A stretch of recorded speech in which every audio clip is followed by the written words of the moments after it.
Hello students. तो अभी हम क्या पढ़ रहे हैं? रेडियो एक्टिविटी पढ़ रहे हैं। रेडियो एक्टिविटी में भी हम अभी क्या पढ़ेंगे? इसके पहले वाले लेक्चर में मैंने क्या बताया था कि बीटा रेज का एमिशन क्या होता है और उसमें क्या क्या चेंजेज होते हैं, है ना। तो अभी हम क्या पढ़ेंगे कि रेट डिकेइंग जो लॉ होता है उसके बारे में पढ़ेंगे। I mean, इसका मतलब क्या है कि कोई भी रेडियो एक्टिव सैंपल है जिसमें क्या है n number of atoms present है एट t इक्वल टू 0। तो जब रेडियो एक्टिव डीके होगा तो क्या होगा, उसमें नंबर ऑफ एटम्स क्या होंगे? डिक्रीज होंगे। तो किस रेट से डिक्रीज होंगे या किस रेट से चेंज होंगे उसको हम देखेंगे। और फिर एट एनी टाइम t, यदि मान लो कि इनिशियल नंबर ऑफ एटम्स या मॉलिक्यूल्स जो है वो क्या है? n नॉट है। तो किसी time t number of molecules और एटम जो होंगे सैंपल में कितना होंगे उसके बारे में हम देखेंगे। तो हमने यहाँ क्या लिखा? n नॉट क्या है? Number of atoms in radioactive sample at t equal to क्या होगा? इनिशियल नंबर ऑफ, मैंने लिख दिया initial number of atom in radioactive sample. Initial का मतलब क्या हुआ? t equal to 0। n क्या है? Number of atoms at any time t in a sample. ठीक है। तो ये देखा गया कि मान लो कि t टाइम में क्या है? t टाइम में क्या है? n सैंपल्स है। तो रेट ऑफ जो डिकेइंग है उसको हम क्या चीज से? dn upon dt is equal to, देखा गया कि rate of decaying is directly proportional to क्या होता है?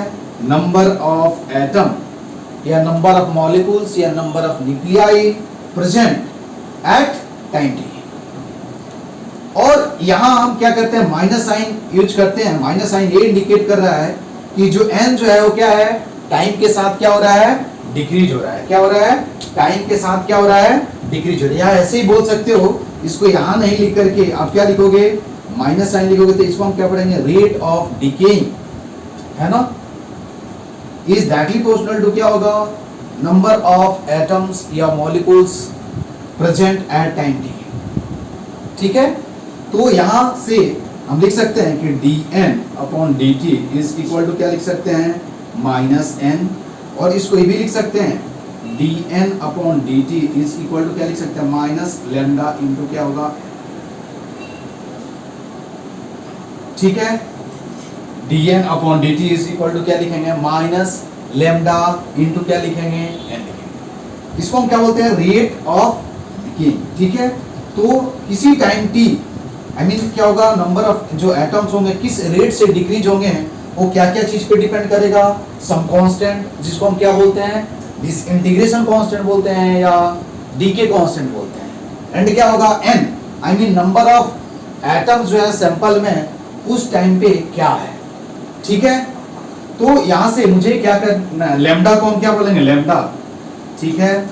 It is called lambda is क्या होगा? Is constant. कांस्टेंट कॉल्ड क्या होगा? Called decaying constant. और हम इसको क्या बोलते हैं? Disintegration constant. क्या बोलते हैं हम इसको? डिसइंटीग्रेशन कांस्टेंट बोलते हैं। ये किस पे डिपेंड करता है? रेडियोएक्टिव सैंपल पे डिपेंड करता है। ठीक है। उसके बाद यहां लिख सकते हैं कि dn upon dt is equal to क्या होगा? देखो dn इज इक्वल टू क्या लिख सकते हैं? Minus lambda. ठीक है। n, इसको इक्वेशन 1 मैं लिख देता हूं, minus dn upon n lambda dt। मुझे क्या करना है? n कैलकुलेट करना है कि n का वैल्यू क्या होगा। तो यहां से हम ये भी लिख सकते हैं। देखो ध्यान से, क्या लिख सकते हैं? दोनों तरफ यदि मैं इंटीग्रेट कर दूं, यहां क्या है? इधर कोई हम कांस्टेंट ऐड कर देंगे। ठीक है। ये क्या हो जाएगा? देखो तो dn अपॉन n क्या हो जाएगा? इसका इंटीग्रेशन क्या होगा? ln n is equal to क्या होगा? माइनस लैम्डा t प्लस क्या हो जाएगा? c। अब ये दिया हुआ है कि t equal to 0, initially number of atoms कितने दिए हुए हैं? n दिए हुए हैं। तो हम यहाँ लिख सकते हैं कि क्या होगा? At t equal to 0 n is equal to क्या है? n naught. ठीक है। क्या दिया हुआ है? n इज इक्वल टू क्या दिया हुआ है? n नॉट दिया हुआ है। ठीक है। तो यहां से हम लिख सकते हैं कि देखो तो ln ln naught is equal to क्या होगा? c।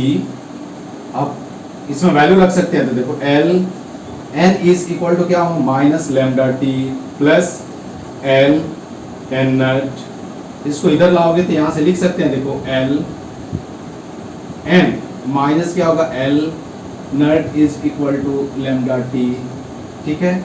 यहां से ये भी लिख सकते हैं एल एन, एन अपॉन क्या होगा एन नट इंटू क्या होगा माइनस लैम्डा टी।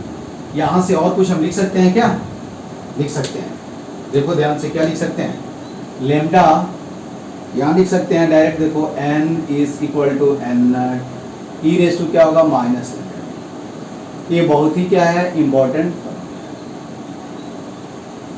ठीक है, कि at any time T number of atoms या molecules present in the sample, radioactive sample is equal to क्या होगा एन इज इक्वल टू क्या होगा एन नट। एन नट क्या है, initial number of atoms into E raise to minus lambda T, क्या होगा ई raise to क्या हो जाएगा माइनस लैम्डा टी हो जाएगा, ठीक है। देखो तो यहां हम लिख सकते हैं क्या होगा again N is equal to क्या होगा, या इधर लिखते हैं एन क्या होगा N is equal to N naught E raise to क्या होगा माइनस लैम्डा टी। तो हम भी इसको क्या लिख सकते हैं, देखो ध्यान से, एन क्या है इनिशियल नंबर, एन क्या है एन नट क्या है इनिशियल नंबर ऑफ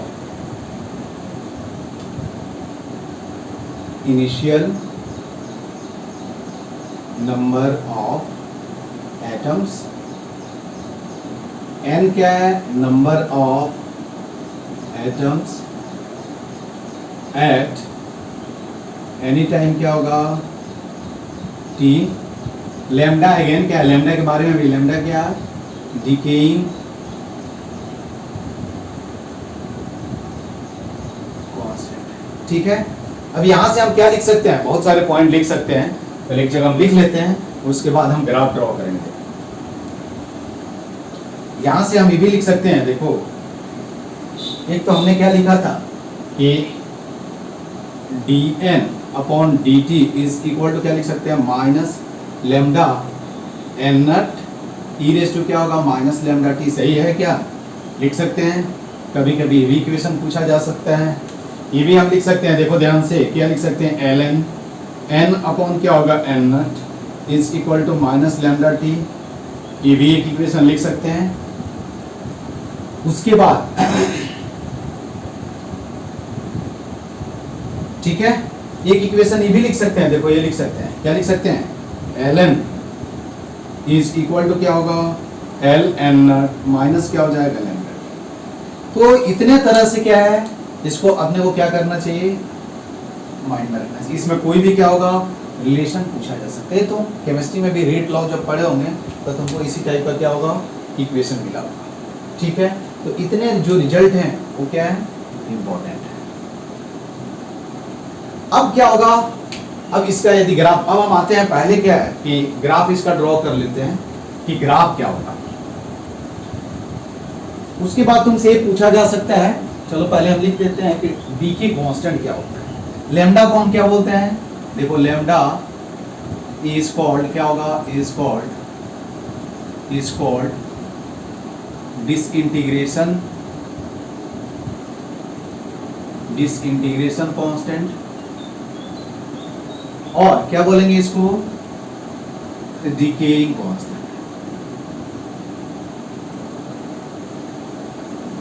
अब देखो हम बोल सकते हैं कि ग्रेटर द क्या होगा ग्रेटर द क्या होगा डिकेइंग कांस्टेंट,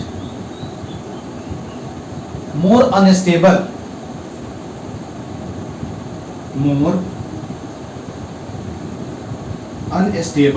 विल बी क्या होगा विल बी न्यूक्लियाई, ठीक है, एंड वाइस वर्सा, ठीक है।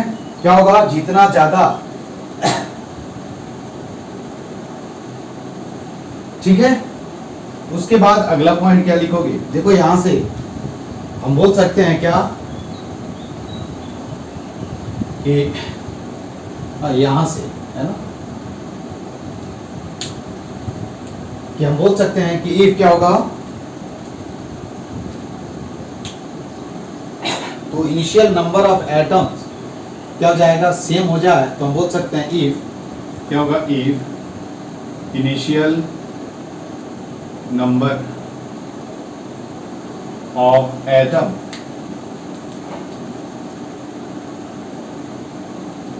आर सेम, तो हम बोल सकते हैं कि rate of dn upon dt जो होगा वो क्या होगा, डायरेक्टली प्रोपोर्शनल टू क्या होगा, डिकेइंग कांस्टेंट।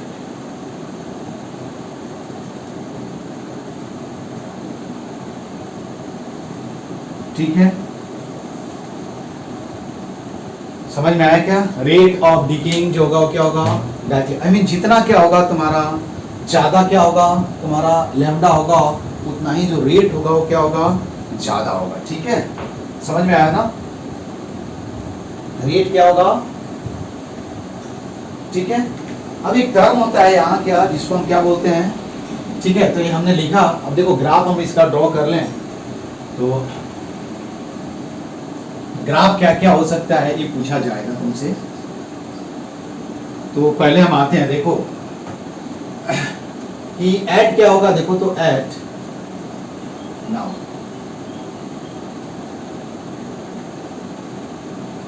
और लैम्डा का है, देखो मैंने ये नहीं बताया लैम्डा का क्या होगा, तुम्हारा यूनिट क्या होगा, तुम यहां से लिख सकते हो पर सेकंड। ठीक है, तो नाउ क्या होगा, n इज इक्वल टू क्या दिया हुआ, n naught e raise to क्या है, minus lambda t।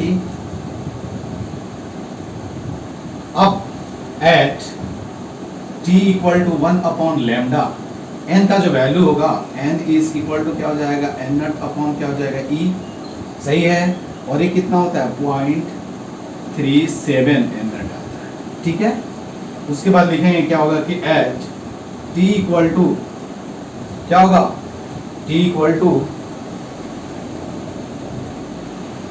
ln 2 upon lambda.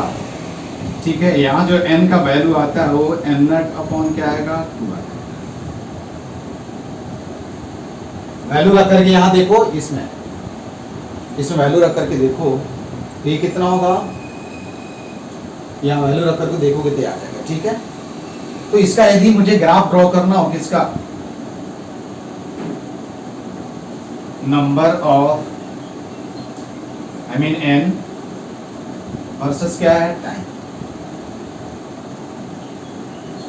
तो यहां तुम देखोगे कि t इक्वल टू 0 पे इनिशियली नंबर ऑफ एटम्स कितने हैं, n नॉट है। उसके बाद जैसे जैसे टाइम क्या हो रहा है, डिक्रीज हो रहा है, decrease I mean time increase हो रहा है, सॉरी इंक्रीज हो रहा है, तो नंबर ऑफ जो न्यूक्लियाई है या एटम्स है सैंपल में वो क्या हो रहा है, डिक्रीज हो रहा है, डिक्रीज हो रहा है। इसका ग्राफ जब ड्रॉ करोगे तो क्या होगा, ऐसे ही होगा ना यार, एक्सपोनेंशियल। इसका कोऑर्डिनेट क्या हो जाएगा, 0, n नॉट। ठीक है, अब देखो ये t/2 पे क्या हो रहा है, हाफ हो रहा है। इधर क्या लिखेंगे,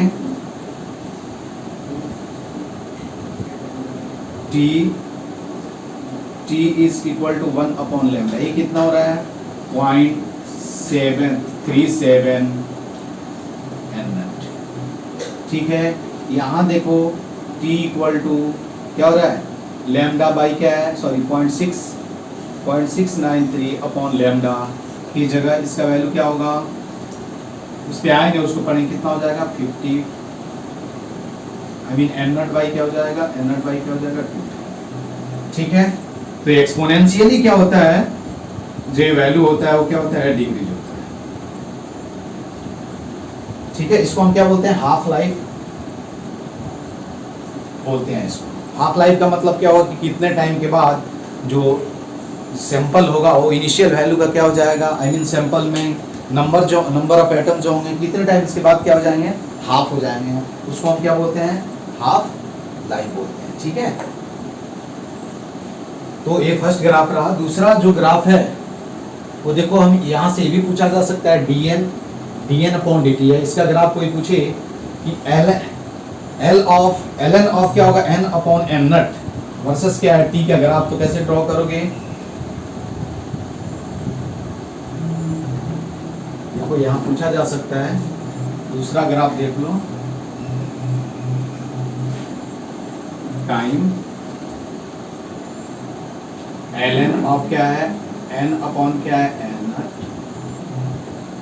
तो तो इसका ग्राफ जब ड्रॉ करोगे तो ये क्या होगा, देखो दिस विल बी क्या होगा, स्ट्रेट लाइन पासिंग थ्रू क्या होगा, दिस इज थीटा, और यहाँ क्या है ln of n upon n not versus क्या है,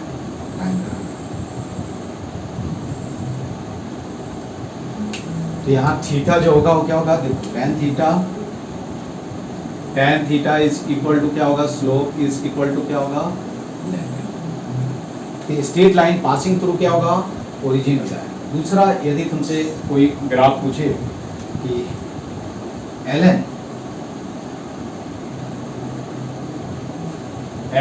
वर्सेस क्या है t, तो तुम यहाँ से बता सकते हो कि कितना होगा। देखो कुछ ऐसे शायद ग्राफ होगा, ये कितना हो जाएगा, ln इज इक्वल टू क्या हो जाएगा, l n नॉट माइनस क्या होगा, लैम्डा, ऐसे कुछ क्या होगा ग्राफ। अगेन यहाँ भी तुम्हारा ये वाला जो होगा वो थीटा हो जाएगा, और यहाँ tan theta is equal to क्या होगा, स्लोप इज इक्वल टू क्या होगा, lambda, I mean negative of slope minus lambda, ठीक है, क्या हो जाएगा, माइनस लैम्डा। अब एक टर्म होता है जिसको हम क्या बोलते हैं, देखो यहाँ से कि ये तो होगा कि नंबर ऑफ क्या होगा, number of atom present in the sample at any time t, ठीक है।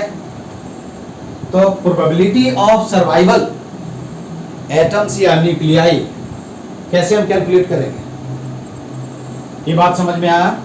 देखो हम ये भी पूछा जा सकता है कि probability of survival nuclei eight any time t क्या होगा, ये पूछा जा सकता है ना यार। तो हम यहां से लिख सकते हैं probability of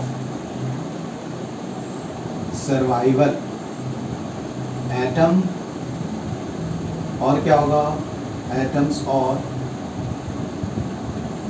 nuclei eight any time क्या होगा, एनी टाइम t। तो देखो तो क्या हो जाएगा, ns, इसको मैं क्या लिख रहा हूं, देखो ns या ps इज इक्वल टू क्या होगा, n अपॉन क्या हो जाएगा, n not, and n upon n not लिखोगे तो क्या हो जाएगा, e रेज़ टू क्या हो जाएगा, माइनस लैम्डा क्या हो जाएगा। प्रोबेबिलिटी ऐसे ही निकालते हैं ना, नंबर डिवाइडेड बाय क्या होगा, इनिशियल, ठीक है। उसके बाद हम लिखेंगे कि probability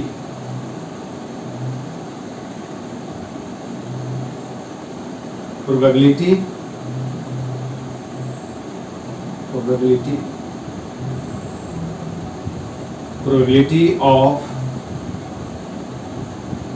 decaying probability of decaying atoms at any time। अब देखो तो कितने एटम जो होंगे सैंपल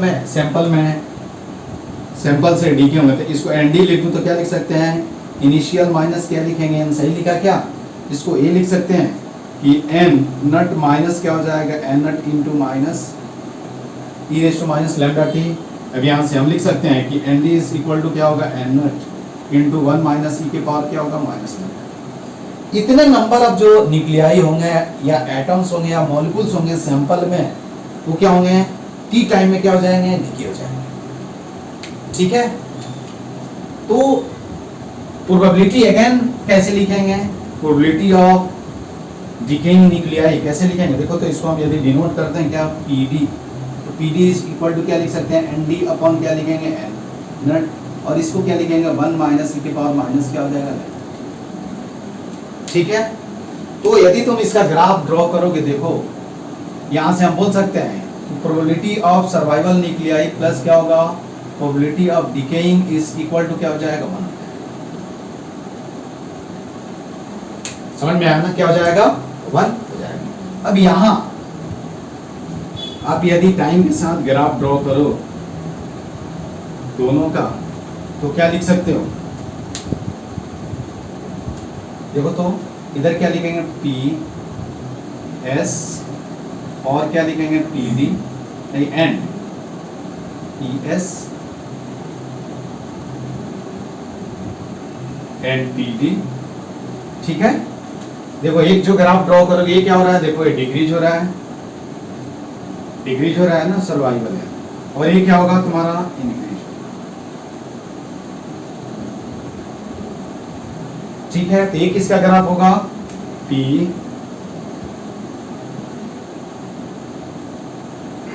1 माइनस सी के पावर क्या हो जाएगा माइनस लैम्डा टी, और ये प्रोबेबिलिटी ऑफ सर्वाइवल क्या हो जाएगा PS इज इक्वल टू क्या होगा ई के पावर क्या हो जाएगा माइनस लैम्डा।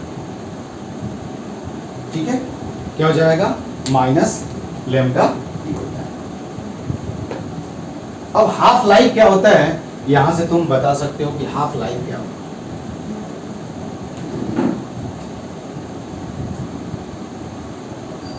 हाफ लाइफ, ठीक है, क्या होगा हाफ लाइफ टाइम या हाफ लाइफ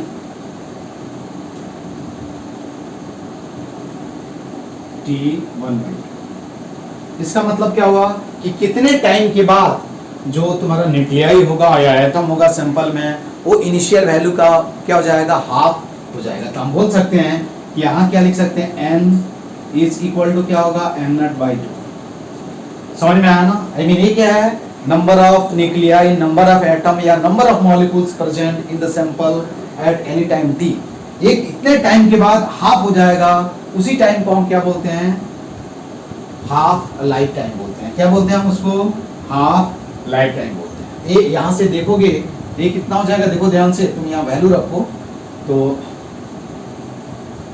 कितना हो जाएगा n, आई मीन 1/2। देखो तो यहाँ लिखा है n0/2 is equal to n0 e raise to क्या होगा माइनस लैम्डा टी, कैंसिल हो गया, तो e raise to lambda T is equal to क्या हो गया 2, तो ln 2 is equal to lambda T, तो t या हाफ लिख लेना है ना, t हाफ। ठीक है, तो t half is equal to क्या होगा ln 2 अपॉन क्या हो जाएगा लैम्डा, क्या हो जाएगा ln 2 अपॉन क्या हो जाएगा लैम्डा। तो हम बोल सकते हैं कि यहाँ से कि क्या होगा t हाफ जो होगा वो क्या होगा इनवर्सली प्रोपोर्शनल टू क्या होगा डिसइंटीग्रेशन कांस्टेंट, या डिकेइंग कांस्टेंट की क्या होगा inversely proportional to greater the क्या होगा value of decaying constant, smaller will be the क्या होगा half life time and vice versa, क्या होगा वाइस वर्सा। ठीक है, तो ये तुमको क्या करना है ध्यान, इसका वैल्यू जो लिखोगे वो कितना होगा ln कितना, इसका ln2 का वैल्यू क्या होता है 0.693 अपॉन क्या हो जाएगा लैम्डा, क्या हो जाएगा 0.693 अपॉन क्या हो जाएगा लैम्डा हो जाएगा। ठीक है, ये तुमको क्या है पॉइंट। अब ये पूछा जाएगा कि मान लो कि फर्स्ट हाफ टाइम में क्या हो रहा है, सैंपल इनिशियल का क्या हो जाएगा हाफ हो रहा है, सेकंड हाफ लाइफ टाइम में क्या हो रहा है उसका भी हाफ हो जाएगा, थर्ड हाफ टाइम में क्या हो जाएगा हाफ लाइफ टाइम में क्या हो जाएगा उसका भी हाफ हो जाएगा। तो आफ्टर nth हाफ टाइम के बाद नंबर ऑफ एटम्स या मॉलिक्यूल्स या न्यूक्लियाई सैंपल में कितना मिलेंगे उसको हम कैलकुलेट कर सकते हैं। ठीक है, तो एक है हाफ लाइफ। तो यहाँ देखो, तो यहाँ एक ट्रिक याद रखना, देखो ध्यान से, यहाँ ये दिया हुआ है देखो कि इनिशियल नंबर ऑफ न्यूक्लियाई क्या है n0, तो फर्स्ट t हाफ में क्या हुआ n0/2, देखो तो सेकंड t हाफ में क्या हो जाएगा n0 क्या हो जाएगा 4, सही लिखा क्या, थर्ड t हाफ में क्या हो जाएगा, t हाफ में कितना हो जाएगा n0 क्या हो जाएगा 8। ठीक है, उसी तरह यहाँ देखोगे 4t हाफ में कितना हो जाएगा n/16, उसी तरह देखोगे। ठीक है, तो 5t हाफ में कितना हो जाएगा n0 अपॉन क्या हो जाएगा, देखो यहाँ 2 के पावर 5 लिख रहा हूँ। तो तुमसे कोई पूछे कि क्या होगा नंबर ऑफ न्यूक्लियाई लेफ्ट, क्या होगा नंबर ऑफ न्यूक्लियाई और एटम प्रेजेंट एट या present after n half life time.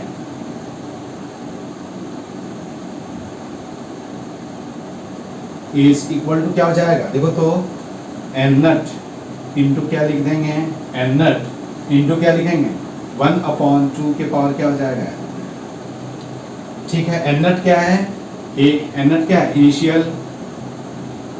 Initial number of atoms, nuclei और क्या होगा मॉलिक्यूल्स,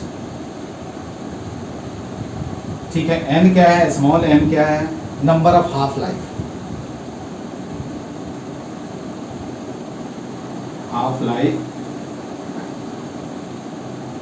ठीक है। तो ये तुमसे पूछा जाएगा, समझ में आया ना, नंबर ऑफ न्यूक्लियाई और atoms present after n half life time. N कैसे कैलकुलेट करोगे, देखो एन कैसे कैलकुलेट करेंगे, देखो तो t half is equal to क्या हो जाएगा, टी अपॉन क्या हो जाएगा एन, सही है क्या। टोटल टाइम यदि मालूम है और नंबर ऑफ हाफ टाइम से हम क्या करें डिवाइड कर देंगे, तो यहाँ से क्या हो जाएगा टी हाफ टाइम। ये बहुत ही इंपॉर्टेंट रिजल्ट है, जब भी तुमसे कोई पूछे तो तुम इसको यूज करके आसानी से क्या तुमसे क्वेश्चन पूछा जाए, कोई नहीं पूछे, कोई कौन पूछेगा, क्वेश्चन पूछा जाएगा उस समय तुम क्या करोगे, इसको यूज कर सकते हो, ठीक है। क्या कर सकते हो, इस फार्मूला को यूज कर सकते हो। यहाँ से भी तुम बता सकते हो कि नंबर ऑफ न्यूक्लियाई जो होगा है ना, एन हाफ के बाद कितना न्यूक्लियाई क्या हो जाएगा, डीके हो जाएगा, तो तुम यहाँ से बता सकते हो एन माइनस क्या हो जाएगा, एन नट 1 बाई क्या हो जाएगा 2 के पावर क्या हो जाएगा 1। तो यहाँ हम भी लिख लेते हैं कि नंबर ऑफ न्यूक्लियाई या number of atoms decay after क्या हो जाएगा एन हाफ लाइफ टाइम, ठीक है। यहाँ लिख सकते हो कि नंबर ऑफ क्या हो जाएगा न्यूक्लियाई और क्या होगा एटम्स और मॉलिक्यूल्स,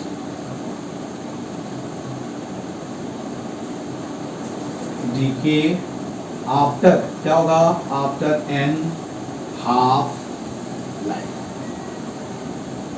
तो देखो तो ये कितना हो जाएगा, इज इक्वल टू क्या होगा एन नट माइनस क्या हो जाएगा एन नट 1/2 के पावर क्या हो जाएगा एन, तो हम लिख सकते हैं एन नट इंटू क्या होगा 1 माइनस, ठीक है। समझ में आया, ये तुम्हारा क्या होगा, तो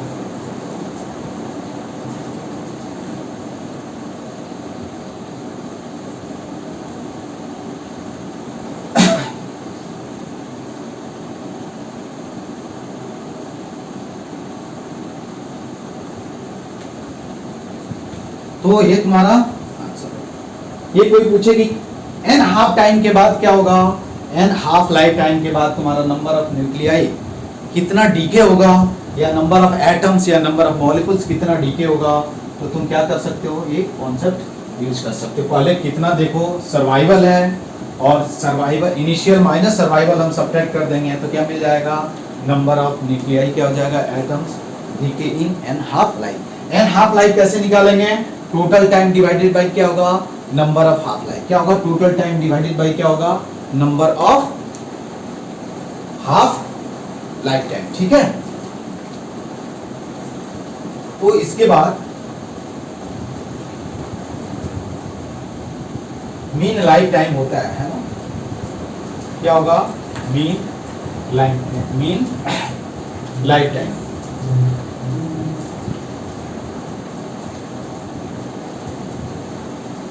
तो मीन लाइफ टाइम क्या होगा उसको मैं बता देता हूं। देखो क्या होगा मीन लाइफ टाइम, इसको हम क्या चीज से डिनोट करते हैं, टाउ। टाउ इसका जो फॉर्मूला होगा वो क्या होगा 0 to infinity n dt divided by क्या होगा n d, ठीक है। n क्या हो जाएगा n dn, या सिंपल लिख दो n। अब यहाँ जब वैल्यू रख करके तुम इंटीग्रेट करोगे तो क्या होगा 1 अपॉन क्या होता है लैम्डा आता है, ठीक है। तो यहाँ से तुम देख सकते हो, यहाँ वैल्यू रख करके इंटीग्रेट करोगे तो तुमको, तो मीन लाइफ टाइम जो होता है वो इन्वर्सली प्रोपोर्शनल टू क्या होगा, मीन लाइफ टाइम जो होगा वो इन्वर्सली प्रोपोर्शनल टू क्या होगा लैम्डा हो जाएगा, क्या हो जाएगा इनवर्सली प्रोपोर्शनल टू क्या हो जाएगा, लैम्डा। समझ में आया बात क्या हो जाएगा, inversely proportional to lambda, I mean 1 upon lambda. ठीक है, तो यहाँ क्या लिखेंगे, t into lambda is equal to क्या होगा, इसको टाउ पढ़ते हैं, ठीक है, टाउ। अब देखो क्या होगा, टाउ इज इक्वल टू क्या होता है, 1 upon lambda is equal to क्या हो जाएगा, बता सकते हो? देखो तो 1 अपॉन लैम्डा को हम क्या लिख सकते हैं, टी हाफ अपॉन क्या होगा, ln 2, और इसको ऐसे भी लिख सकते हैं, टी हाफ अपॉन क्या होगा, 0.693, क्या हो जाएगा, 0.693 वैल्यू हो जाएगा। तो मीन लाइफ जो होगा क्या होगा, 1 अपॉन क्या हो जाएगा, लैम्डा हो जाएगा। क्या हो जाएगा, mean life will be equal to क्या होगा, 1 अपॉन लैम्डा, और टी मीन लाइफ इंटू क्या होगा, डिसइंटीग्रेशन कांस्टेंट इज ऑलवेज क्या होगा, कांस्टेंट हो जाएगा। उसको ऐसे भी लिख सकते हैं, tau is equal to 1 upon lambda equal to क्या होगा, टी हाफ अपॉन क्या होगा, ln 2, और इक्वल टू लिख सकते हैं टी हाफ अपॉन क्या होगा, 0.693। ठीक है, इसके बाद देखो एक होता है एक्टिविटी।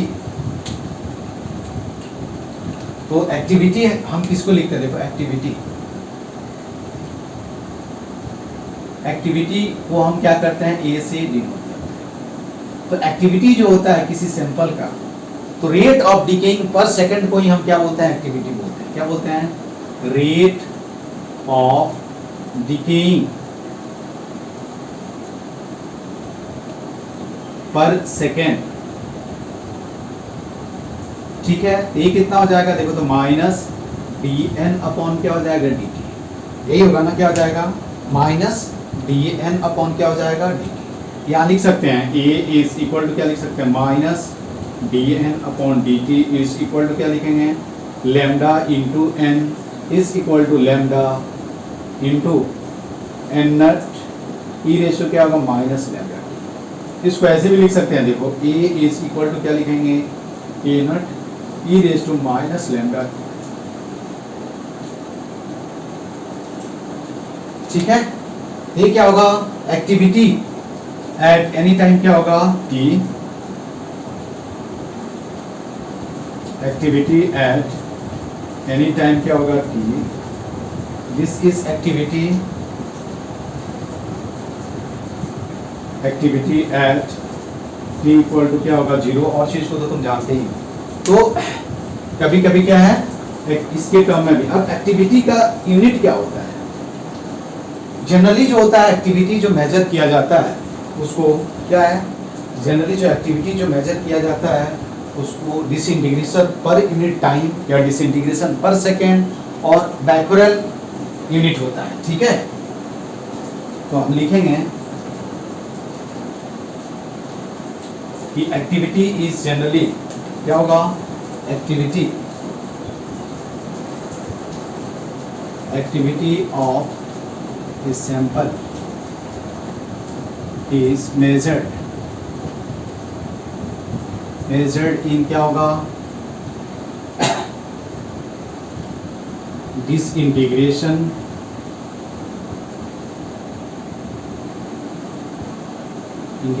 per second और बैक्यूरेल।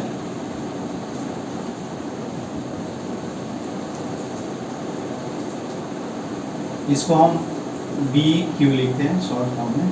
ठीक है, और समटाइम्स इसको SI यूनिट बोलते हैं। ठीक है, SI यूनिट डिसइंटीग्रेशन क्या हो जाएगा, पर सेकंड हो जाएगा। तो हम लिख सकते हैं 1 disintegration per second, I mean second is equal to क्या हो जाएगा, 1। ये SI यूनिट है। SI यूनिट अब क्या होगा, कभी कभी क्या है, क्यूरी में भी इसको मेजर किया जाता है। Sometimes activity is measured in curie, activity is also measured in क्या होगा, क्यूरी। इसको CI लिखते हैं। ठीक है, तो जो 1CI होता है वो क्या होता है, 3.7 × 10⁻⁻। ठीक है, disintegration per second. Disintegration per second, ठीक है। और उसके बाद रदरफोर्ड भी होता है यूनिट इसका, तो 1 रदरफोर्ड इज इक्वल टू क्या होता है 10⁶ डिसइंटीग्रेशन पर सेकंड, ठीक है। तो एक्टिविटी को क्या चीज से A इज इक्वल टू क्या होगा A naught E raise to क्या हो जाएगा माइनस लैम्डा टी, और फिर हम उसके बाद यहाँ से जो भी क्वेश्चन पूछे जाएंगे उसको हम सॉल्व कर सकते हैं आसानी से, ठीक है। तो ये अभी क्या है, इसके बाद हम नेक्स्ट क्लास में हम क्या पढ़ेंगे, सक्सेसिव डिसइंटीग्रेशन क्या होता है या सक्सेसिव डिकेइंग क्या होगा उसके बारे में हम देखेंगे, ठीक है।